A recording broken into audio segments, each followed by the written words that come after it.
Our next contestant of the night is the one, the only, Adam Crouch. Give it up for Adam. Poop jokes, man.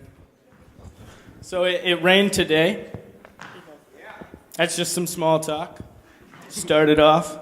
I'm good at small talk. I'm a huge extrovert, so it's always been easy for me to just start a conversation with somebody. And sometimes some of my friends will come up to me and they'll ask, because they're more introverted, they'll ask, how do you just start a conversation with somebody out of thin air? And so I was having this conversation with my friend on the way to a concert this summer in Nashville, and we were kind of talking about it. And then we get to this show, and he sees this cute girl, and they're kind of making eyes at each other, and he asks me, he's like, Adam, how should I go just approach this girl? Like, what do I do? And so I tell him, I'm like, just find something that you guys can both have in common and be yourself. And then before I can finish the advice,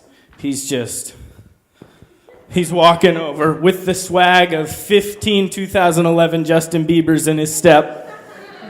And so he gets to this girl, and I can't really tell what he's saying because it's a concert and it's really loud, but I can tell that he's doing well because I can see it in her face. And then the music stops, and I hear these words at a volume that was too loud because he was compensating for the fact that the music was very loud, and I hear, "So do you think your mom's been through menopause?"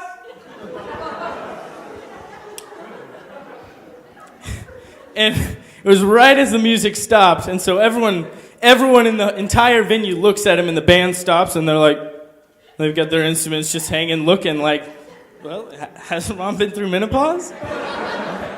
And so this girl, she doesn't know what to say, and she just kind of takes 2 steps back, and then there he is, just alone in the crowd, and everyone's looking at him, and then to save the situation, he decides it's a good idea to go, because my mom sure has.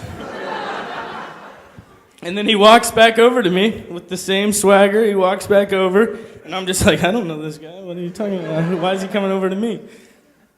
So then I talk about it to him later in the car, and I'm like, why on earth did you think it was a good idea to ask this girl if her mom had been through menopause? And he goes, well, you said like it was my fault. He goes, you said to find something that we had in common. And I was pretty sure she had a mom. Friends, man. I've got some weird friends. All my friends now, they're doing this weird thing on the internet. They're doing all these BuzzFeed quizzes. You guys ever heard of BuzzFeed quizzes? Do you take BuzzFeed quizzes? Stop doing that. Stop taking BuzzFeed quizzes. I'll tell you why.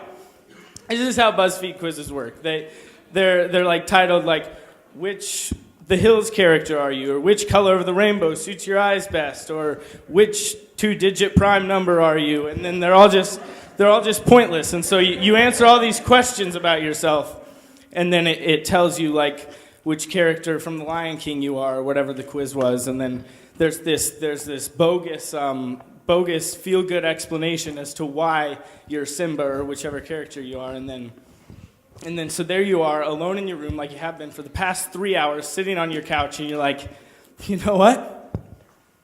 I am a natural leader with a strong personality. And I do put too much pressure on myself. I should share this on Facebook with all my friends and family so that they know that I'm a hard worker with a good work ethic.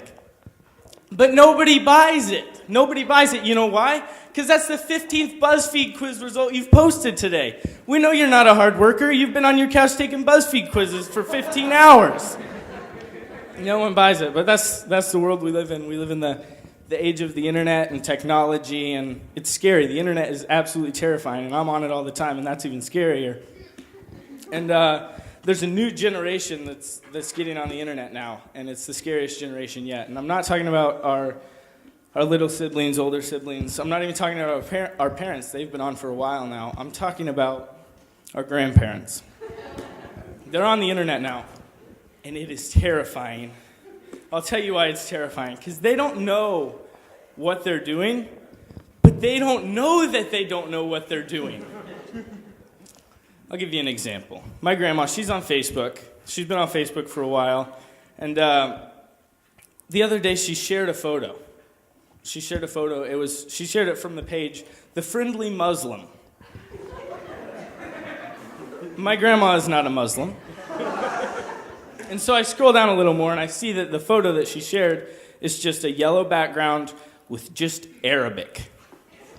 And so she shared this photo that's just all in Arabic, and I'm like, why? So I scroll down a little more, and she had commented on her photo that was just Arabic, and she said, in all caps, of course, because old people don't understand that button on the left, she said, in all caps, I do not understand you.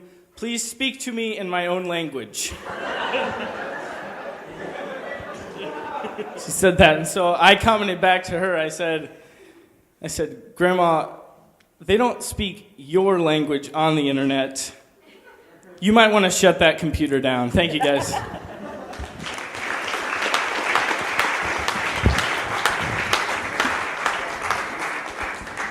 All right, Adam, who do you watch?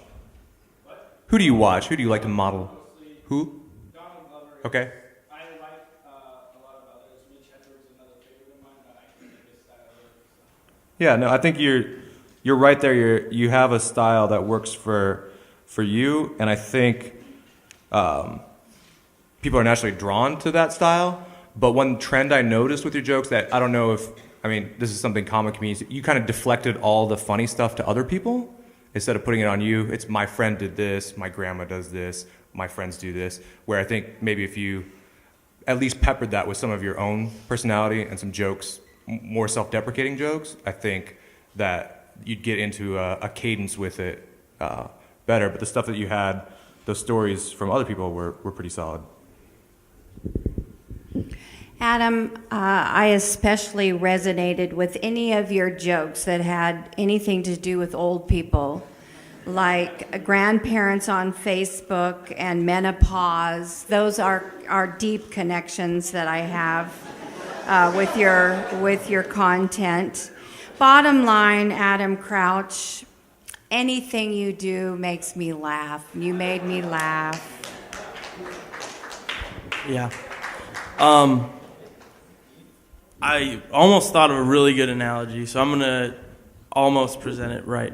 But here's what I thought. I thought your comedy was sort of like Will's, where it was kind of spread out, where if it was more compressed, it'd be more successful, like in the attempt to make people laugh, like fat more throughout the whole thing. So I thought of like a spray paint can, and like a little kid has a lighter up to it, and you can spray it and you see fire coming out.